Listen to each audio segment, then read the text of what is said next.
Hello, and welcome to our webcast. I'm Amy Pendergrass with Moss Adams, and I'm going to get us started for today's session, Life Sciences and Technology IPO and Spac Overview Panel. Before we begin, I'm going to play a brief video. Welcome, and thanks for joining us. We're pleased to present another in our ongoing series of continuing professional education webcasts to help companies and individuals conquer challenges as they plan for what's next. Our presentation will start in a few moments. Before we begin, here are a few things to keep in mind. You can customize how you both view our presentation and interact with the presenter. For better viewing, close all other applications and turn up your speaker volume.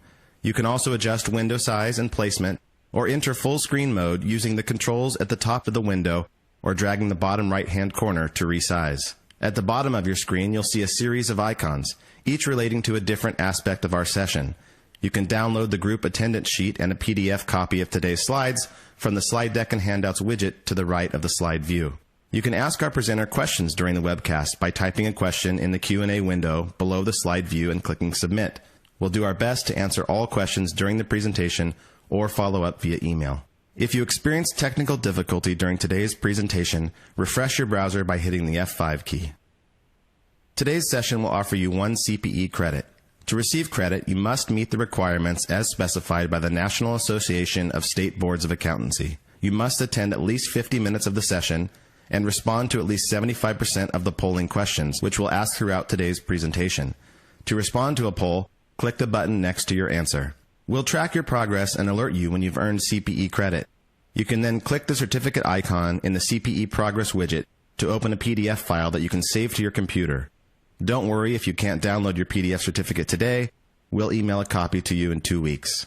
If you're attending this webcast in a group, you must complete our attendance sheet to receive CPE credit. The attendance sheet is available in the slide deck and handouts widget. Please have all group members sign it and send only 1 sheet per group.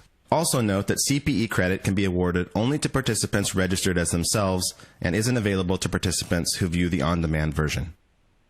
As a reminder, the presentation you're about to see isn't legal, investment, or accounting advice.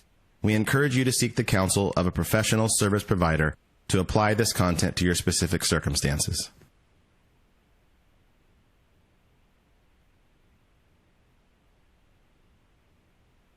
And now I would like to turn it over to one of today's presenters, Finley Gillespie, partner at Moss Adams.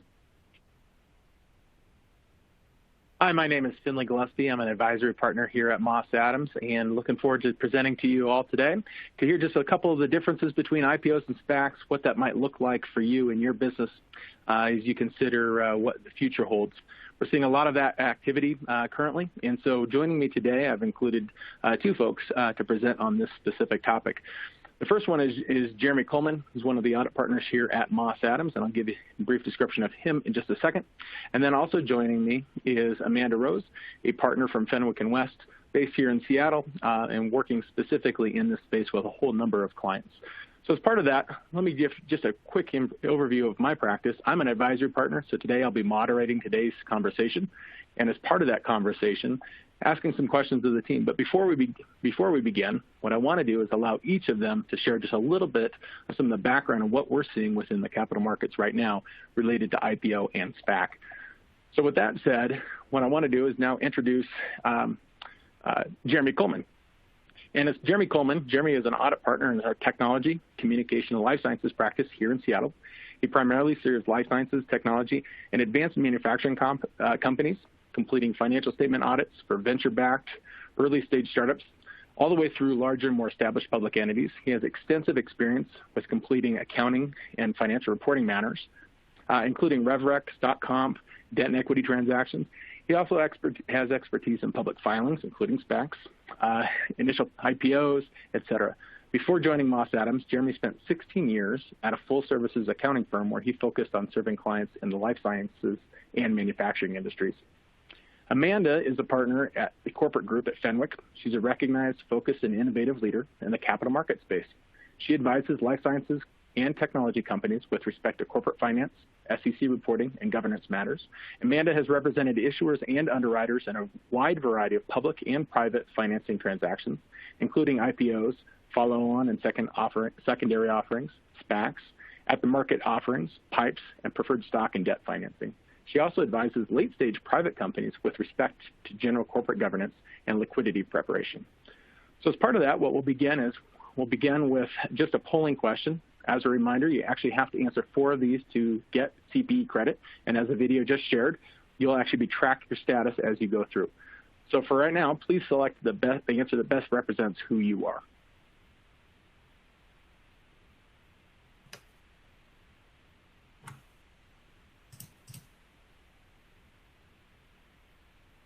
It's great to have such a great crowd here today. I see about 7% have submitted responses. Again, as you think about just answering this, make sure that you answer at least 4 of them during our 1-hour CPE presentation.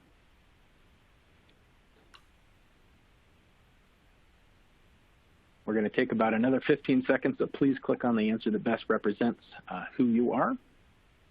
And I know we're delaying here a little bit. We don't want to let anybody get left behind for CPE credit.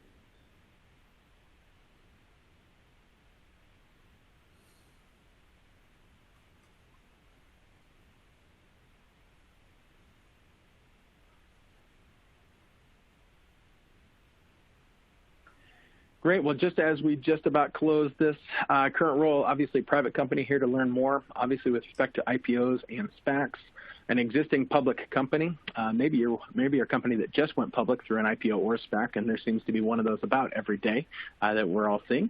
An investor or board member, we know a lot of those are being presented with opportunities to go public and also working with CEOs and CFOs around that, or maybe a service provider helping public and private companies. So with that said, let's see what the results were. Predominantly, it looks like over half of you are private companies looking to learn more. And as part of that, what we'll do is we'll actually get into some of the details of what this could mean for your business and your company as you transform and grow into the future. With that said, what we're going to do is we're going to speak just to start with. Jeremy's going to share just a little bit on some of the current market and funding trends to help us get the conversation started. Jeremy? Thanks, Finley, and good morning, everyone. Happy to be joining you all today to be talking through this very hot topic right now. Headlines keep coming in, as Finley mentioned, right on cue just yesterday. Seattle biotech Nautilus announced it will go public via a Spac, which valued the company at over $900 million. Nautilus Spac deal follows a public offering last week for another Seattle biotech startup, Sana, which raised $587 million and saw shares climb 40% on its first day of trading. So as you will see, 2021 is off to the same hot start we finished 2020 with, for companies going public via SPACs or IPOs. Before Amanda takes us through some of the specifics related to SPACs, we wanted to quickly touch on 2020 from a market perspective and look ahead to 2021 to underscore just how much activity there is in this space right now. By all accounts, 2020 was an extraordinary year on so many levels. COVID-19 sent shockwaves felt throughout communities around the world, which continue to impact our daily lives as we navigate the work from home, homeschooling, and look forward to the hope the vaccine will allow some semblance of a return to normalcy relatively soon. While the capital markets certainly felt an acute impact as the pandemic worsened in February and March, with the S&P losing a third of its value during this period, the markets demonstrated just how resilient they can be as they rebounded in response to government stimulus and continued low interest rates, maintaining their strength despite potential headwinds from some uncertainty associated with the U.S. presidential election and higher unemployment. I will show some investment trends on the next slide to further demonstrate just how strong of a year it was. As we start 2021, we're seeing continued optimism in the short term as the environmental factors we finished 2020 with remained in place, namely low interest rates and continued government stimulus. As such, the capital markets continue to be active and valuations for companies seeking to go public via initial public offerings or SPAC transactions continue to be very high. As we look beyond the first half of 2021, there's a bit more uncertainty as a new president and Congress get to work, with full control now held by the Democratic Party, and we monitor the impact of the rollout the vaccine will have on the broader economy. And finally, just as a barometer of how much capital there is out there to be put to work, we've noted the amount of dry powder, that is the amount of cash held by venture capital looking for investment, which was at an all-time high as of December 31st, 2020 at over $150 billion. just, again, giving a data point of how much money there is out there to be put to work. So turning to the public funding trends on the next slide, the graph on the left-hand side of the page shows the number of offerings going back to 2016 and the mix between SPAC IPOs and more traditional IPOs. A similar trend is shown in the graph on the right-hand side of the page, but shown in terms of proceeds from these offerings. What you will see clearly is that 2020 was a banner year for public market fundings, and the portion of deals involving SPACs absolutely blew up in 2020, accounting for more than 55% of the transactions and over 46% of the proceeds raised. These statistics explain why many have referred to 2020 as the year of the SPAC. You'll also note SPACs are continuing to be popular as begin 2021, with nearly 80% of IPOs having been SPAC IPOs, representing well over half of the proceeds raised. With high-profile companies such as Virgin Galactic and DraftKings going public via SPAC, the profile for SPACs has been greatly increased in the last few years. Chart on the next slide reflects where in the deal process all SPACs that completed their IPO in a given year are currently.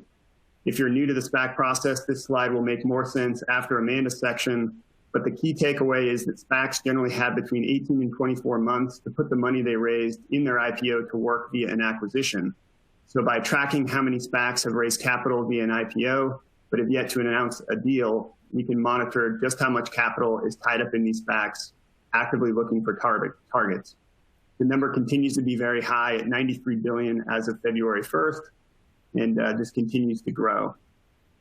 These trends help demonstrate why SPACs are such a hot topic right now and why many of the private companies or investors joining us today are excited to learn more. With that, I'll turn it over to Amanda to take a deeper dive into the SPAC process. Great, thanks, Jeremy. So I think I'm going to kick this off with another poll question here. So the question is, how would you describe your current level of understanding of SPAC transactions? Would you say it's high, moderate, low, or you're just here to learn what Spac stands for? I'll give us a few minutes to answer this.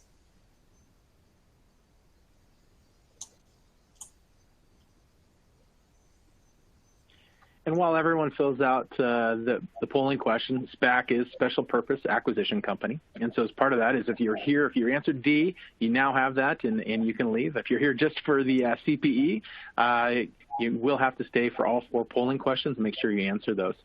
So as part of this is we want to just pause and we will deliberately take a few minutes to get polling responses from everyone to make sure that nobody gets left out. And so that's why this does take a couple minutes to just do probably another 15 seconds here, and then we'll see what the results look like.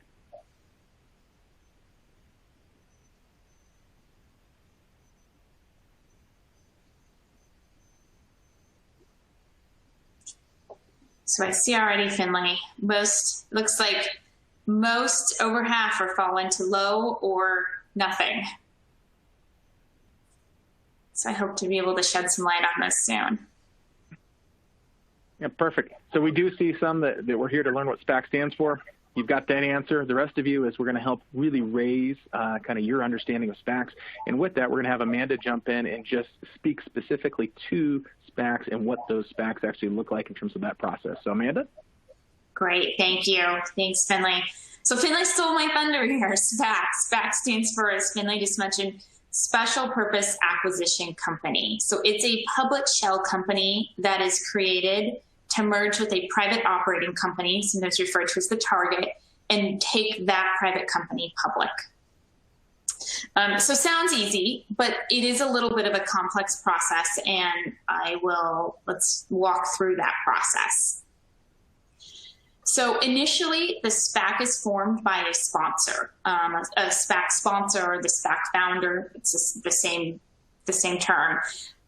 The sponsor acquires equity in the SPAC for a nominal fee, and then, at that time, the SPAC is a private company, and then the SPAC goes public itself. So when we hear about a SPAC IPO, what we're really talking about is the SPAC entity itself going public. The process of de-SPACing comes next, but the SPAC itself needs to go public first. So it goes public, It sells units to the public in its IPO for typically $10 a unit. And those units consist of a share plus a warrant to purchase a portion of a share. And in return, the cash that it raises going public, it puts into the Spac trust account and holds in trust for its merger with the target company. So now we have a public Spac company. It typically has 2 years to go find its target and complete the merger. Sometimes it's a little bit less, but typically it's 24 months. So the Spac will start searching for its target. It will identify targets, conduct diligence on targets, and then enter into an LOI or term sheet with a target company. Once that occurs, the Spac and the target company will start negotiating the merger agreement. And concurrently with that, the target company and the Spac are also usually conducting a PIPE financing. PIPE stands for Private Investment in Public Equity. It's essentially just a private financing, but the PIPE investors will be getting shares in the de-SPACed public company. So the PIPE is marketed while the merger agreement is being negotiated. The PIPE investors sign the subscription agreement and lock in a price on the PIPE at the same day that at the exact same time the merger agreement is signed. So that's something we'll talk about a little bit different than an IPO. The valuation and the price is committed earlier in the process than it would be in an IPO. At that point, the merger is signed, the deal is announced, and then the SPAC and the target company start working on an S4 or a proxy statement. They need to go through SEC review on that. That process of SEC review of preparing the S4 and the proxy statement and clearing SEC review usually takes 2 to 3 months. After that time, then the SPAC will solicit votes to close the merger. That usually takes about 3 weeks, and then the merger closes.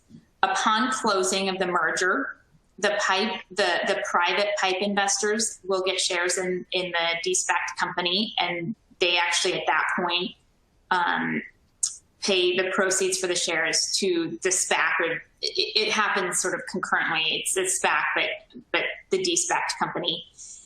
And the public, and this is important, the public investors, so the investors that invested in the IPO for the SPAC, those investors at closing of the merger have the option or the right to redeem their shares for the same price they purchased them in the IPO.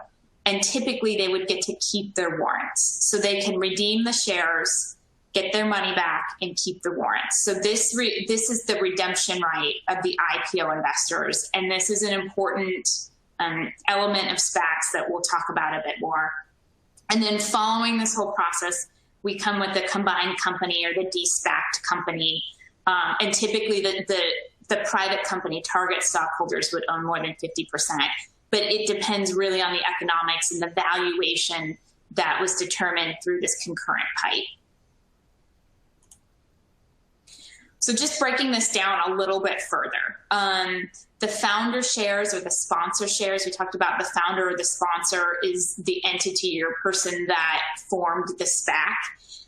The sponsor purchases initial equity in the SPAC for a nominal value. They also get anti-dilution protections, usually guaranteeing them 20% of the post-IPO SPAC and pre-business combination. So following the IPO of the SPAC, the sponsor usually owns 20% of the SPAC.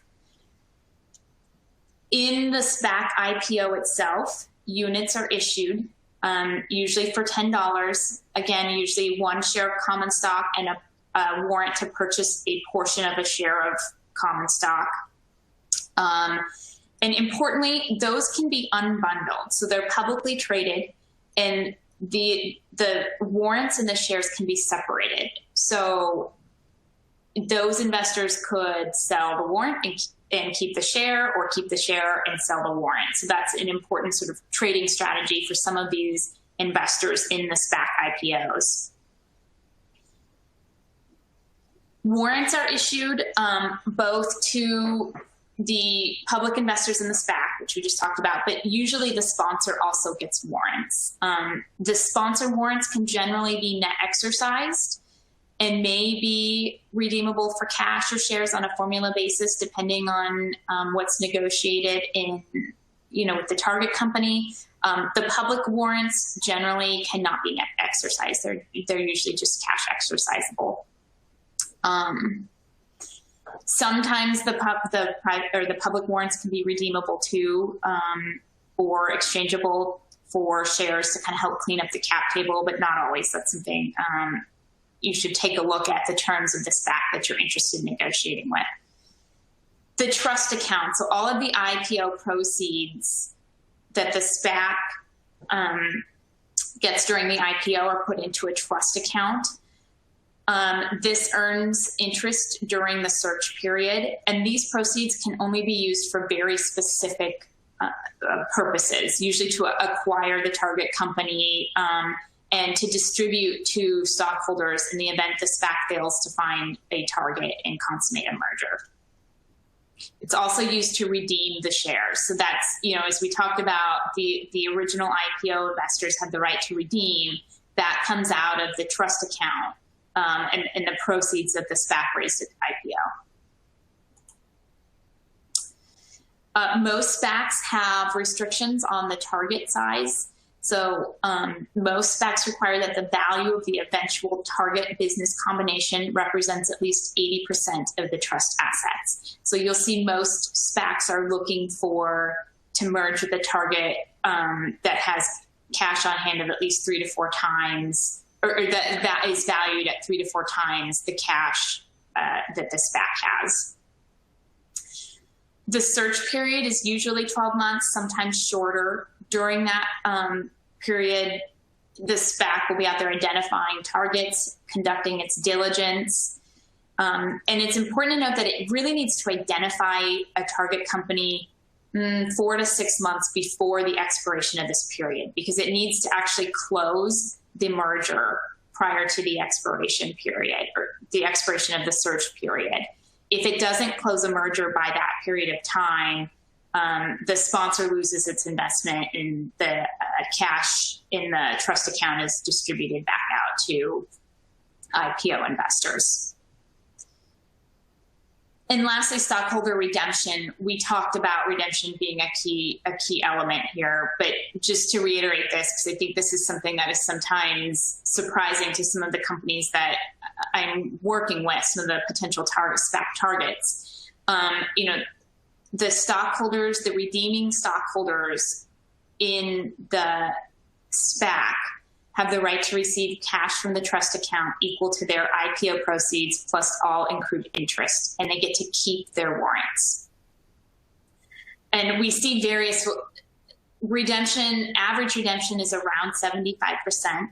It can vary greatly. Higher quality SPACs or target companies with a high value typically see a lower redemption, but on average, we're seeing around 75% redemption rate. So that's something important to keep in mind when you're modeling the SPAC transaction.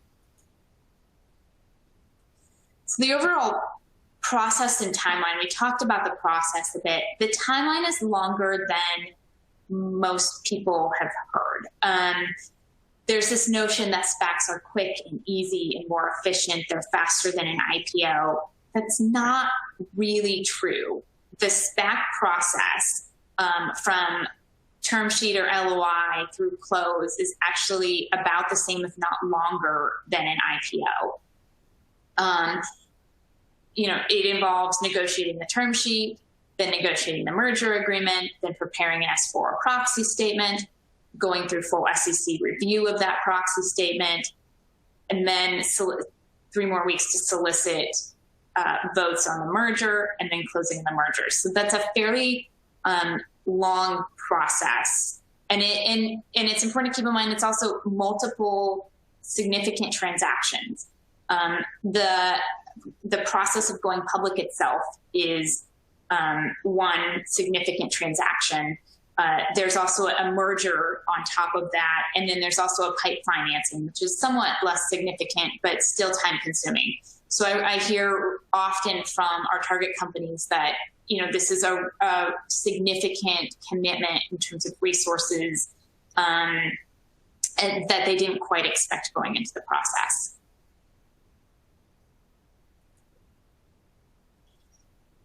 The drafting process is similar to an IPO. The target company is going to need audited financials, PCAOB audited financials, which Jeremy will talk about in a little bit, but that process takes a while. That is something that's a gating item. If you're considering a Spac transaction, that's something that needs to be thought of early and started before you really even start engaging with Spacs. Other parts of the drafting process, just from a going public perspective, we'll need a draft of the business section, MD&A, exec comp. So it's similar to it's the same information that you would put in an S1 for an IPO, just repackaged a little bit differently in an S4 or a merger proxy for the Spac transaction. Related to this, it's important to keep in mind that the company will be a public company following the SPACing. So making sure that the company is ready to be a public company, meaning there's a public company management team in place that has experience running a public company, that there's a fully built out finance team that can close books and help with SEC reporting, that the disclosure controls and procedures are in place. Thinking about a public company board that satisfies the NYSE or NASDAQ independence requirements. All of those things need to happen at the same time that we're preparing for a SPAC transaction.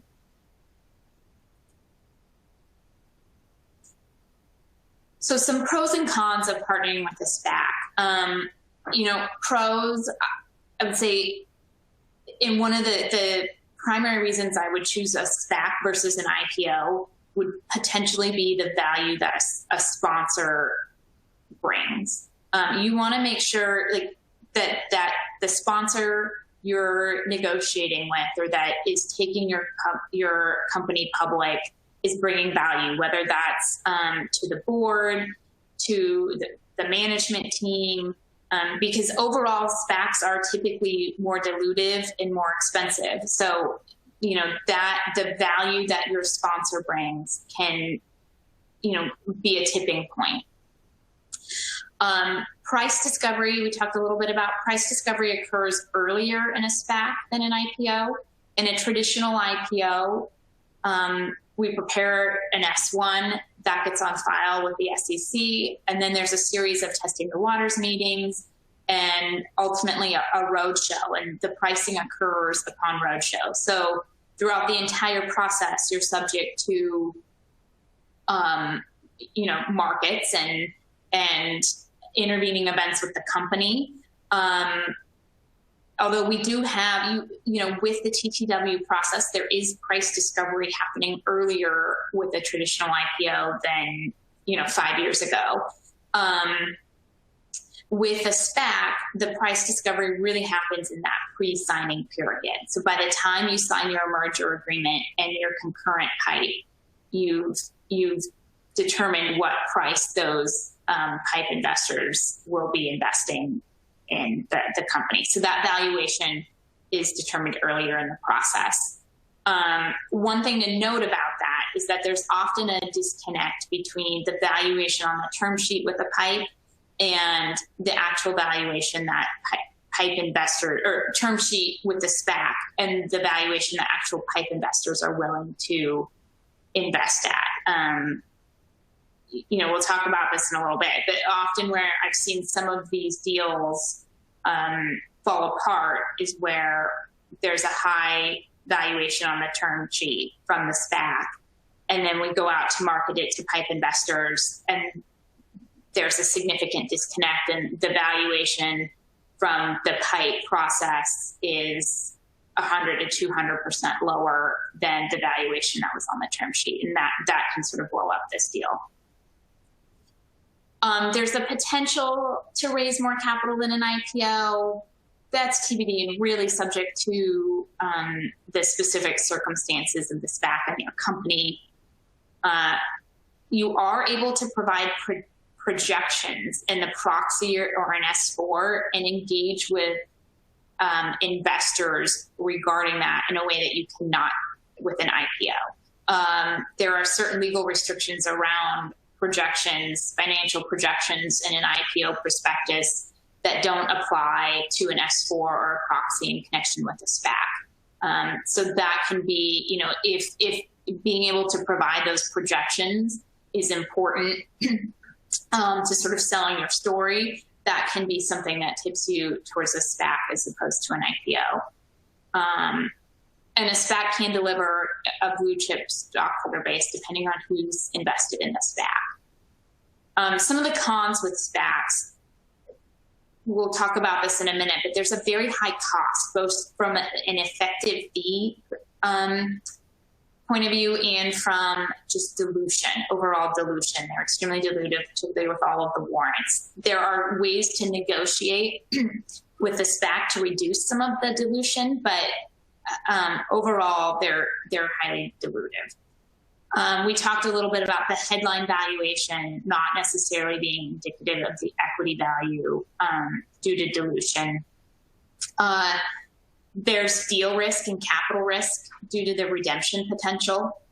I often see these modeled assuming 0% redemption, which is not common. So that's something to think about when you're engaging with your banker and you're modeling this.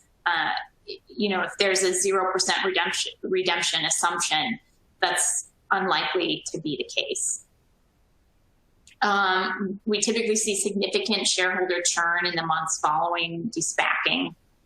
And some of the technical investors in SPACs, those are, the hedge funds and these investors that engage in sort of specific trading strategies around investing in SPAC IPOs can be viewed as less attractive, right? Those, their trading strategies to maximize their returns and not necessarily invest in the SPAC company.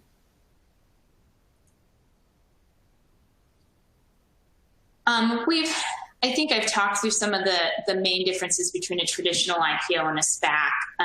Largely, it's the point in time in which the valuation is certain. With a SPAC, it's earlier. It's when you sign the merger agreement. With an IPO, that technically doesn't occur until you price the IPO. Projections are the other main difference. You're able to use long-term financial projections in your S4 or proxy, or in connection with marketing the pipe in a way that you can't with an IPO.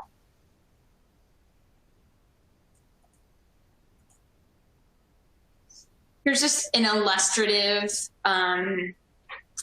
SPAC versus IPO comparison. This is assuming $1 billion valuation on the target company and 30% redemption with a $50 million pipe. So you see here, once you take into account redemptions, and effective fees, the IPO actually raises, or the post-IPO balance sheet would actually have slightly more cash than this post-de-SPACing balance sheet. And the shares outstanding, you can see that the SPAC is significantly more dilutive than the IPO.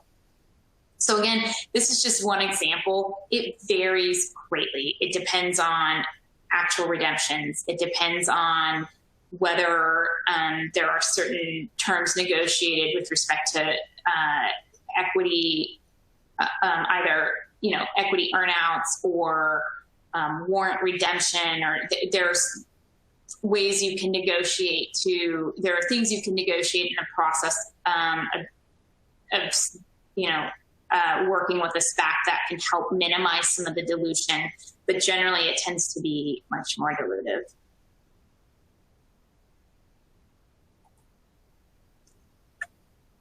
And lastly, I just want to, SPACs are really hot, and for some companies, it's a great option. But for a lot of companies, I think it's easy to kind of jump on this bandwagon, and I just want to review some of the stats. So these are from a Stanford study where they looked at all of the SPACs completed between January 2019 and June 2020. And what they saw is that redemptions, as we talked about, were very high. De-SPAC ownership held by all SPAC shareholders, including the sponsor, were very high compared to an IPO.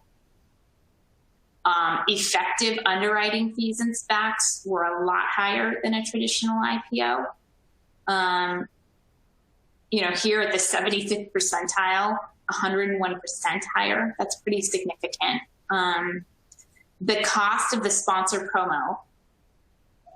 The sponsor promote is the equity that the sponsor holds due to their, the equity that they received when they formed the SPAC. The sponsor promote plus the underwriting fee and the warrants as a percentage of cash delivered in the merger is very high compared to IPO costs.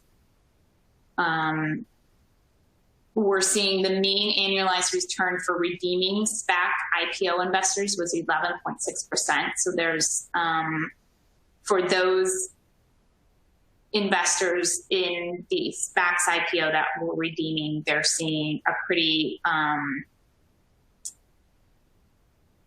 nice return. And SPACs with high quality sponsors had a negative median return across 3, 6, and 12 months post-merger. So, not to say there are a lot of companies that that SPACs can bring a lot of, especially if the sponsor is a high quality sponsor that adds value outside of just, economic terms. SPACs can be great, but they're also, they're not right for every company.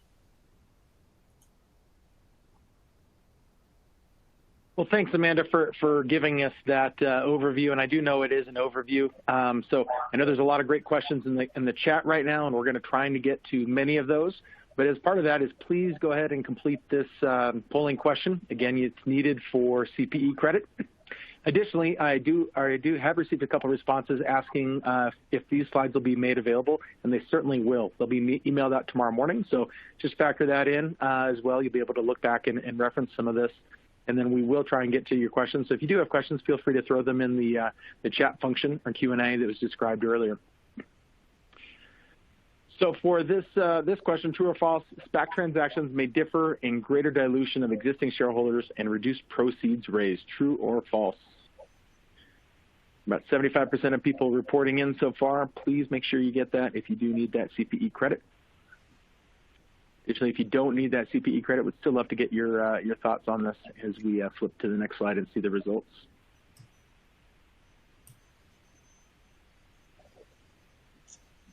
Give this just another 5 seconds, and then we'll push forward here. All right, looks like most people have responded, and the answer is true. Yeah, so Amanda spoke quite a lot about just what that dilution looked like, and those last couple slides, tables. That information is really, really important for you to understand in your role. And so as part of that, if you have questions, please make sure that you look at those slides when we send those out.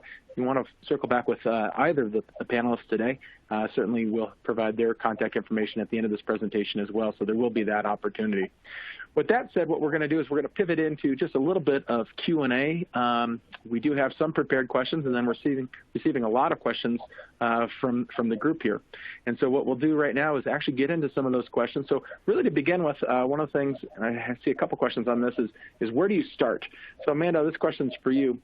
with executives and boards seeing what appear to be just incredible valuations, some of that behind the kind of the sobering statistics you just shared. But as they see incredible valuations with their competitors through an IPO or SPAC, where should a CEO or CFO start? Do they start by hiring counsel, hiring auditors, talking to investment bankers? Where's the first place to start? Sort of all of the above. So if you're interested in a SPAC, I think, as we talked about, working with hiring an auditor to start working on audited financials is really important. That can take several months, if not longer, to do that. And these are everyone. Auditors are extremely busy right now. Everyone is, right? That's working with SPACs because there are so many of them. So getting that started sooner rather than later is really important because that can certainly be gating. Discussing with a banker is also very important. Your banker will help survey the SPAC landscape for you, run some of the models that we've talked about, really help you understand valuation, or potential valuation of your company. So that's an important key element too, to really understand, get a sense to understand what the economics might look like.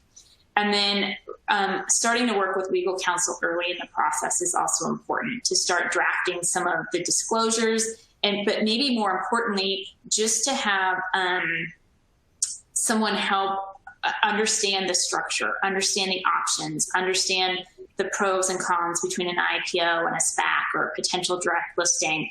A lot of times depending on the bank you might be working with, they may be biased towards one structure or another. It can be helpful to have legal counsel there that's really helping advise you on the various different structures from an unbiased opinion, having experience with all of them. Yeah, got it. So as you think about this, I think probably the audience would be interested in hearing. I know you've talked with a lot of your clients, kind of educating between a traditional S1 and a SPAC. What are some things that our audience might be interested in today to hear from clients who were thinking a SPAC and then changed to a traditional IPO? I see a lot of the questions in the comments, really kind of the differences, and we did cover those. But I'd love to hear from you, Amanda. If you had a client who's dead set on a SPAC and then pivoted to a traditional S1 IPO, what were the reasons? What were kind of the ahas that they saw, and why did they do that? Yeah, so it varies. There's a lot of different reasons. I have worked with companies that wanted to initially started with a SPAC transaction. They've signed term sheets with the SPAC, and then, we talked about that disconnect between the valuation on the term sheet and the valuation that the PIPE investors are putting on a company,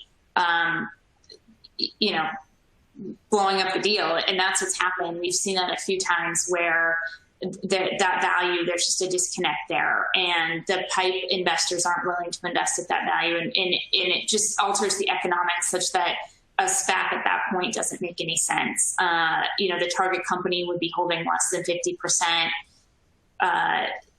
de-SPACing, post-de-SPACing. So that can be something that has changed their view. I also work with companies who are considering both, right? They're thinking about an IPO, they're thinking about a SPAC.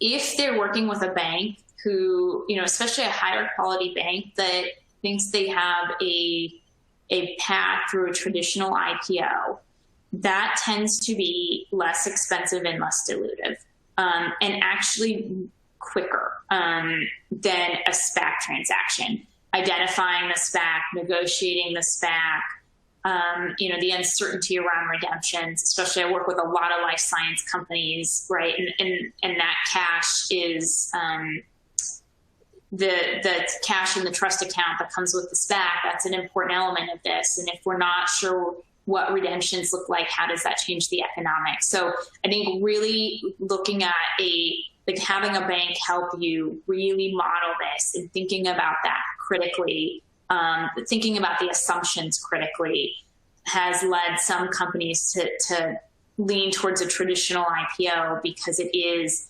actually faster and less expensive and less dilutive than a SPAC. Obviously, that's not always the case. There are times where a SPAC transaction makes sense. I mean, we've worked with some really successful on some really successful SPAC transactions where, it was low, a low redemption rate, and we negotiated for some earnout and redemption of warrants from the sponsor and things like that, that impacted dilution in a positive way. But overall, I'm really digging into the economics there and thinking through the potential, levers and what may happen is important. Got it. So Amanda, as part of that, it seems like, if you wanted to move forward, you decided SPACs for you, really engaging a high quality bank to help do that and help model those things. And it almost feels like just the validation of the pricing, because it is a negotiated deal, really that the pipe really serves to validate the pricing. That seems like two critical pieces. I guess one quick question I had that we're seeing from a lot of the audience here is, when a SPAC goes public, do they identify the target, or do they just identify a sector? Obviously, Jeremy spoke towards kind of the timeline that's created there. Could you speak just a little bit towards that and kind of how do these SPACs get formed in terms of what are they actually focused on? We have one person who says, do they enable a target to go public somewhat earlier, but do they focus on like pre-FDA approval for a med tech company? And that's a specific question, but kind of, can you speak towards just the targeting process of when they're formed, what's actually created as the actual SPAC? Right. So they usually have a target industry, but they actually, by law, cannot have a specific target company in mind when going public. That's an SEC rule that you can't have a specific target in mind. So, but they can target an industry, and most SPACs do have some sort of industry focus. Not all, but most do. And once they go public and the SPAC's IPO closes, then they can go out and start negotiating with target companies. So they'll identify, the SPAC management and board will identify a set of target companies and, reach out to them, conduct diligence, and eventually sign an LOI or term sheet, which usually contains an exclusivity provision to, lock in that relationship for a certain period of time. Got it. And in terms of earlier in the process, I mean, one, because the market in general, including a traditional IPO market, is so hot right now, we are seeing companies go public in much earlier stages of development, particularly life science companies, med tech as well. We're seeing earlier stages of development, companies going public in earlier stages of development than I've ever seen, and successfully going public. So, just because you're at an earlier stage, I wouldn't say the IPO, a traditional IPO market, is necessarily closed to you right now. But certainly with a SPAC, if you have interested PIPE investors, yes, you could. I think the tricky part there, and I think something that's often overlooked, is that the investors in the PIPE are often the same investors that you would be going out to in an IPO. So whatever valuation they're putting on the company through their PIPE will likely be similar to the valuation that they're putting on a company through a traditional IPO. So if you're having trouble, or you don't think it's the right time to go public through a traditional IPO, raising the PIPE might be challenging with a SPAC. If you have a sponsor that really, it could be you have a sponsor that's going to backstop that or anchor the PIPE, or perhaps your insiders are going to support that PIPE. And the PIPE is important often because it backstops the redemptions. So maybe there's another way you're raising the capital in the PIPE that makes the SPAC open to you. But then, I encourage you to think about what it's going to be like as a public company, right? It's going to be very thinly traded with very few institutional investors and difficult to potentially raise capital as a public company. Got it. So as you think about, and maybe Jeremy, this one's for you, is as you think about just target companies, you had a slide showing how many SPACs went public over the last few years, right? And with roughly 200 or so actively looking to acquire a company. I saw last week another 10 SPACs actually went public in one day last week, right? So, or filed their registration statement. So as part of that is with so much of that volume and with the looming kind of deadline and including some of the things that Amanda just shared of either a sector or subsector, what does that look like for potential targets, investors? Kind of what's that thought on supply, demand? I did have one person ask here, is it possible to find a SPAC that's later in that cycle and maybe get more favorable terms? But I'd love to have you give us some thoughts on that. Yeah, no, thanks, Finley. It's a great question. It's a bit of a numbers game, as you point out, right? There's a window of time, generally between 18 and 24 months from formation, that the SPAC has to find a target. And, we have data available that clearly shows the amount of money tied up in the SPACs, and that number is increasing dramatically in the last few years. And we know with some certainty the number of qualified targets that exist is likely not growing as fast as the capital that's chasing them. So this means, it's going to be increasingly competitive for SPACs to find qualified targets, especially for those SPACs that are aging closer and closer to their 24-month window. And that certainly could be one of the factors driving these valuations higher and higher. But what is unclear is whether, those valuations are sustainable and investors in those SPACs can expect to see continued healthy returns after the merger transaction. So, time will tell on that. And then as Amanda mentioned with the pipes, how do you reconcile between, what some of the SPACs are willing to pay the targets? And if you get some redemptions and need to raise some more money via a pipe, what do those valuations look like? And can you consummate a deal with some new investors as well? Thanks, Jeremy. That's helpful to see kind of what that looks like. I think, Amanda, as part of this is just think about kind of the economic conditions. You think about some of what this looks like, and I see some of this in the comments, that a lot of our clients, a lot of companies are approaching and saying they don't really need the money quite yet, but the market's so hot, they're not sure what the future looks like. They feel like they should do maybe a smaller IPO, maybe do a SPAC, but would really allow them to do some follow-ons in the future. Can you share your thoughts on just kind of what does that look like? If somebody goes, boy, the market's hot, we need to go, or my specific sector's hot, what does that look like? It almost feels like there's a push, and a couple of people have addressed this. There's such a fervor and frenzy around SPACs that companies may be going a little too early, but I'd love to get your thoughts on that. Right. I always advise I work a lot with life science companies, and I always say if there's, if you have an opportunity to raise capital, you take it. So you don't know when the market's going to change or shift or close. That being said, you have to keep in mind that coming out of this, your company is going to be public. And there's a high cost of being public. There's just from an expense perspective and from a resources perspective.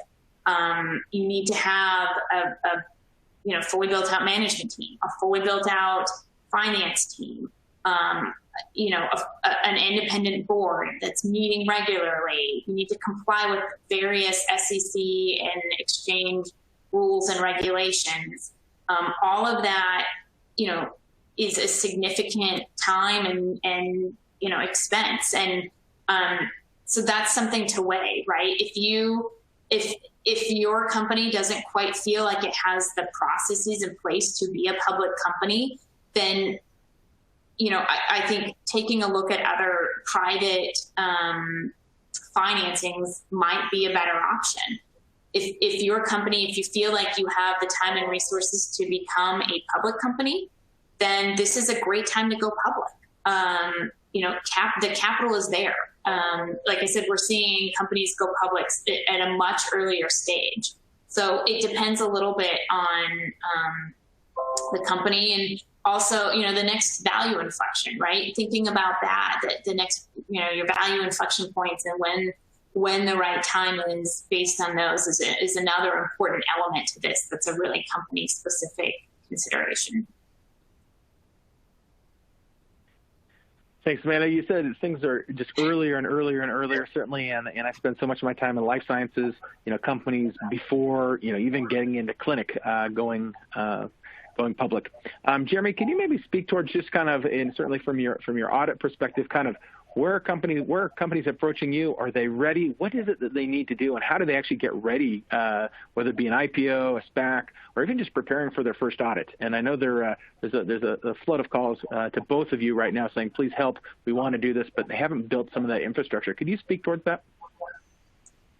Yeah, certainly, Finley. I mean, we are actively, multiple times a week getting calls from companies that have never been audited that want 2 years of PCAOB audits yesterday. And we start to, talk through with them what that looks like. And, do they have their books closed in a manner that would allow a PCAOB audit to be performed over their books and records? I think, even earlier than engage your auditor is, are we ready to be audited? Oftentimes there are technical accounting issues that arise if you've done, debt equity transactions, stock-based comp, certain features that fall out of those transactions that need to, to be valued and accounted for as of points in time. And so, before just defaulting to how quickly can my audit get done, those companies need to make sure that their books and records are in shape, to actually have that audit done. Some other considerations, has the company taken advantage of any private company alternative accounting policies like amortization of goodwill? That would have to be sort of undone if their financial records were going to go into a public offering. So those are just some things to think about before, pushing really hard on the audit. That's one factor, but just making sure you're ready for that audit is something else to think about. Thanks, Jeremy. That's helpful. So we are now to our very last polling question. So please make sure you answer this. Again, if you need credit, please do that. What I'm actually going to do is let that continue to be up on the screen there. And it does talk about some of the differences between the two and kind of what would you like to hear. But while we're doing that, Amanda, I want to ask you a specific question while the attendees here submit their questions or responses, to the question is, as part of this, Amanda, is some of the companies I've been talking to share that they need help cleaning things up on kind of the corporate and legal side. They don't have the contracts readily available. Maybe they haven't done, certainly on the SPAC side, some of these SPACs are replacing some of the private financings that would have typically been done to kind of clean up, have a data room, et cetera, all those things. What does that look like if should they come to you and say, hey, Amanda, we need help? We need help with this. What does that look like? Is there ways that you can begin those conversations, help them kind of think through this with the bankers, setting up data rooms, just getting some of their legal house kind of in order? What does that look like, Amanda? Yes, that's a really important point. Getting their legal house in order, making sure that they have a clean cap table, that they collected all of the books and records and minutes, that they have, the issuance agreements for all of the equity that's been issued out of the private company, all of the material agreements, all of those types of things. Getting that all cleaned up in advance is really helpful.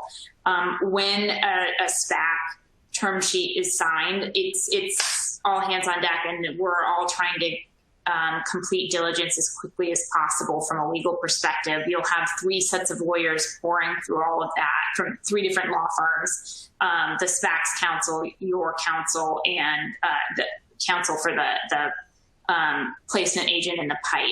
So that's important. And even earlier than that, the SPACs will need to do some diligence as well. So making sure, for example, if you're a life science company, you've got all your regulatory communications in a folder and ready to go.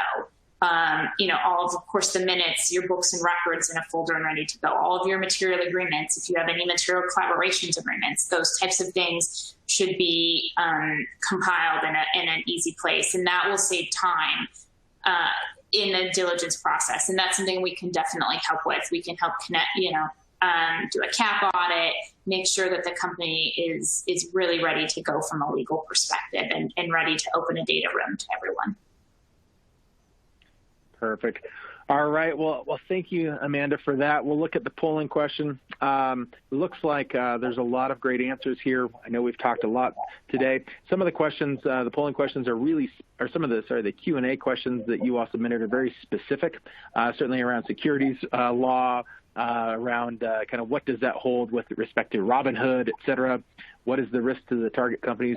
What I want to do now is we're right at the top of the hour, is just want to thank both of our panelists, both Amanda Rose and Jeremy Coleman, both partners at Fenwick and Moss Adams, respectively, for their time. Thank you so much for sharing that. What we are going to do now is we're going to go ahead and wrap up today. We will send out both your CPE certificate if you completed the questions, as well as a copy of the slides.